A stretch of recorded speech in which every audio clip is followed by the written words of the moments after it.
بيسعدنا أنه يكون معنا اليوم سعادة لوسي برجيه سفيرة الاتحاد الأوروبي لدى دولة الإمارات. Good morning, Your Excellency. السلام عليكم والصباح الخير. وعليكم السلام وصباح النور. Thank you for inviting me. Thank you for being with us. So, Your Excellency, you are now the ambassador of EU to the United Arab Emirates. What's the background of the story? Where were you before? Your background, what led you to this role? I have to say I actually wanted to work in international relations since I was 11 years old. When I was 16, to pursue this career, I decided to start learning Arabic. I don't speak fluently, so please don't test me. I'm still learning. I'm also quite stubborn, and I have to get to the end goal in the end. So it's been a couple of years, but I'm not giving up. And then when through the language, I got a lot of interest in the MENA region. So when I was looking for my first job, working for the European Union, I decided I'm only working in the MENA region, and that's how I got to do maritime policy in the Mediterranean. Then I was negotiating climate action. So the Paris Agreement, actually, I was part of the EU team. Fascinating. Wow. And through that, I started working with the Gulf countries. And I decided to move to Riyadh. I worked at the EU delegation in Riyadh as head of trade and economic cooperation for the Gulf. I was visiting UAE regularly, as well as the other GCC countries, and I think all of this has led me here and has provided me the background to become an ambassador here. And we're happy you're here. So, Your Excellency, you're here since 1 year, right? Yes, 1 year. What caught your attention in this 1 year? Like when you, first few months, what did you feel like, oh my God, I like that? I love that I call UAE the country that never sleeps. What I like here professionally is that it's so progressive and it's ahead of the curve in many things. Yes. Technology, starting with technology, Indeed. But also climate action. I arrived 3 months before COP28, and this is the area I'm really passionate about. On a personal level, it's a country that is very welcoming and everyone feels here like at home. So true. And I also have a daughter, and this is very family-friendly country, so she enjoys. How old is she? She's 2 years old. Bless her. So there's so many entertainment parks and fun parks for her, indoor, outdoor. So this is really very rewarding. And then, of course, also the nature here. It's very striking and very different from Europe. Absolutely. Your Excellency, this role as an ambassador of EU to the UAE, it has so many elements, so many angles, certain criteria, certain, functions, responsibilities, and all of that.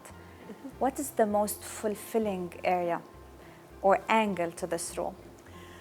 I actually see a lot of potential in the partnership between EU and UAE, and I think it can actually really be this change maker partnership.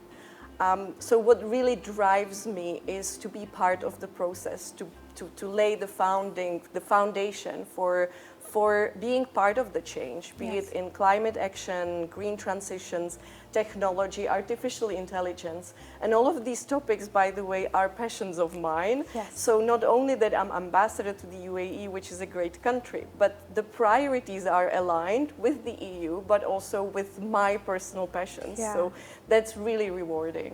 Yeah, this actually leads me to my next question, the point of collaboration between EU and UAE. You see the strength is more technology or sustainability? Because I know there's lots of points of common points and interest as you outlined.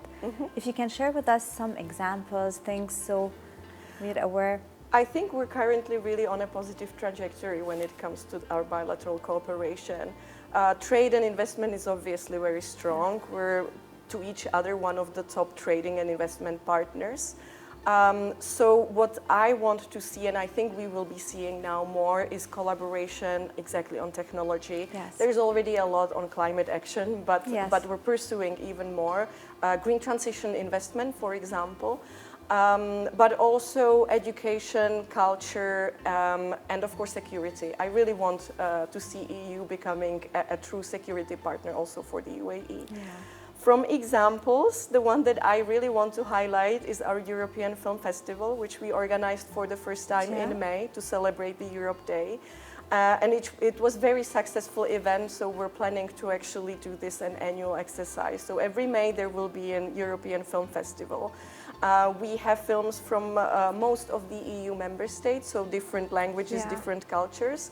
And it has really attracted a lot of attention in Abu Dhabi, and I'm hoping to replicate it also in other Emirates. Yeah, that's fascinating, because this is how we get to know more the culture of the countries, through the drama, through the movies, through the films. Exactly, and this is our small contribution, because in UAE there are actually almost 200,000 EU citizens residing here and already contributing to the economy, but also bringing their culture and our cultural diversity here. So our contribution is to highlight it even more and to bring them together every now and then. What a wonderful initiative, and thinking outside of the box. It's a happy initiative, actually, which is more attractive. Your Excellency, if there's a small girl like your daughter, bless her, and she has big dreams, but you know, sometimes we think that there are certain stereotypes, certain roles only for males. However, women are really doing wonders, you know, and here's an example in front of me. So what's your advice to small girls, young women who has dreams, and they want to become ambassador, politician, similar roles? What's your advice to them? First of all, I think it's the right time. Studies show that women in conflict resolution are more likely to pursue peace and diplomacy. That's true. And so we need more women in diplomacy and in actually politics. What is my advice? To never give up. Because what I didn't share with you is that after I started learning Arabic, I wanted to pursue Arabic studies at the university, and they rejected me. They rejected me twice. Yeah. So in the end of the day, I pursued economics. So I studied economics, international relations, and European integration, which is what led me to Brussels. And then here. There is no one direct way that will get you to fulfill your dreams. You just have to never give up and find alternative path. I love the story. Like, you attracted what you wanted, but in a different way. And the end result was the same. Exactly. That's fascinating. Your Excellency, the Union Day of the United Arab Emirates is around the corner. What's your message to the people watching us? This will be my second time that I'll celebrate the Union Day here, and I have to say that, first of all, congratulations to the nation and to the people. It's a reminder for me how unity and working together across the Emirates, because this is also a collaboration of Emirates, can lead to amazing results. And if you look at the Emirates, how far they've come over a couple of decades, it's really impressive. But it is also a celebration that reminds me how much we have in common, because it's also the idea of the European Union. So we really celebrate the Union Day for the UAE, but also for EU, because the diversity and united in diversity is something, again, that I think we share. Wonderful, wonderful. Your Excellency Lucy Berger, thank you so much for being with us today. Thank you for inviting me. Thank you.